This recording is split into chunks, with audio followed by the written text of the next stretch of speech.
Hello friends, welcome to my YouTube channel Mahima Shiksha point में। आज हमारा टॉपिक है खड़ी बोली हिंदी की उत्पत्ति व विकास कैसे हुई है।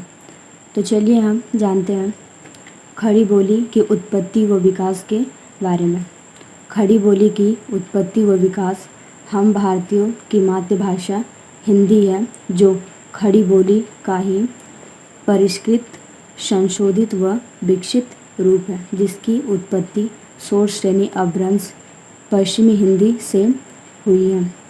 यह मुख्यतः दिल्ली व मेरठ के आसपास की बोली है। कवि गंग की कृति चंद छंद वर्णन की महिमा खड़ी बोली गद्य की सर्वप्रथम उल्लेखनीय कृति या रचना है, जिसकी रचना काल 1570 ईस्वी है। नेक्स्ट हम देखेंगे खड़ी बोली गद्य को विकसित करने में उल्लेखनीय योगदान करने वाले लेखक व उनकी कृति या रचना है। पहले कवि हो जाएंगे मुंशी सदा सुखलाल, इनकी रचना थी सुख सागर। नेक्स्ट कवि हो जाएंगे इंसा अल्लाह खां, जिनकी रचना थी रानी केतकी की कहानी।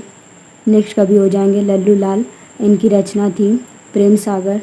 नेक्स्ट कवि हो जाएंगे सदल मिश्र, जिनकी रचना थी नासिकेतोपाख्यान। आगे हम देखेंगे मुहावरेदार व विनोदपूर्ण भाषा से सजी रानी केतकी की कहानी आधुनिक हिंदी गद्य की पहली मौलिक रचना है।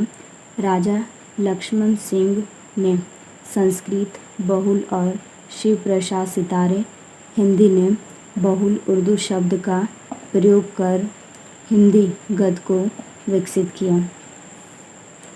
आगे देखते हैं भारतेंदु जी ने संस्कृत व उर्दू के प्रचलित शब्दों का प्रयोग करते हुए हिंदी गद्य को नई गति व दिशा प्रदान की तथा सरल हिंदी गद्य का विकास किया एवं खड़ी बोली को गद्य भाषा के रूप में प्रतिष्ठित किया। सही अर्थों में वे हिंदी गद्य के जनक हैं। मुंशी प्रेमचंद्र, आचार्य रामचंद्र शुक्ला, हजारी प्रसाद द्विवेदी व डॉक्टर नागेंद्र जैसे प्रतिभा संपन्न साहित्यकारों ने हिंदी गद्य को चरम उत्कृष्ट पर पहुंचा दिया। आगे हम देखेंगे खड़ी बोली का प्रारंभिक प्रयोग चंद्रवरदाई जी के पृथ्वीराज रासो और 12वीं सदी में हेमचंद जी के पाश्चात्य व्याकरण तथा 13वीं-14वीं सदी में अमीर खुसरो ने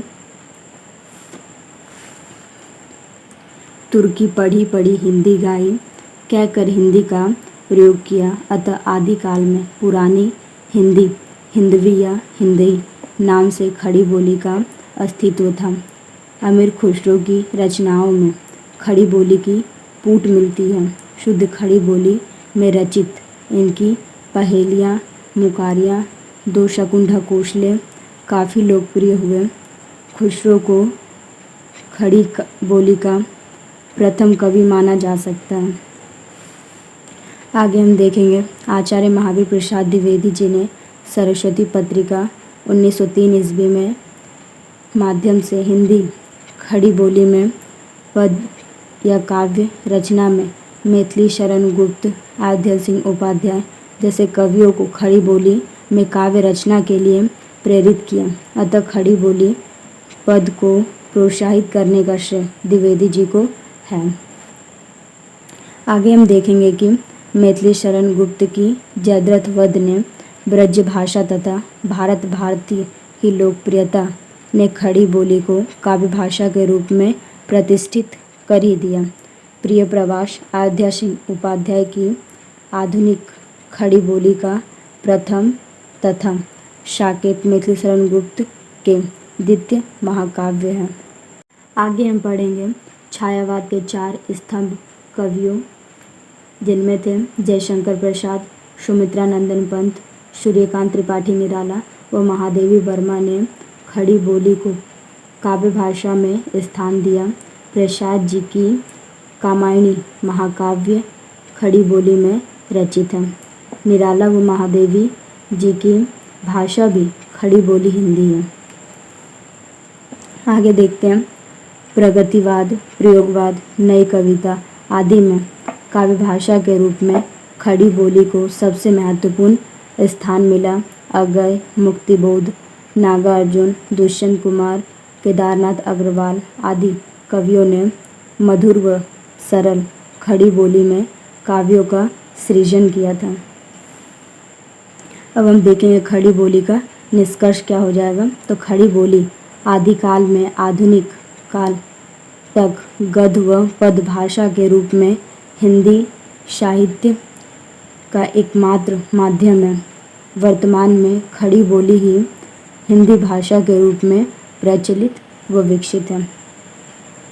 फ्रेंड्स, अगर आपको मेरा वीडियो पसंद आया हो तो प्लीज़ लाइक एंड सब्सक्राइब करें।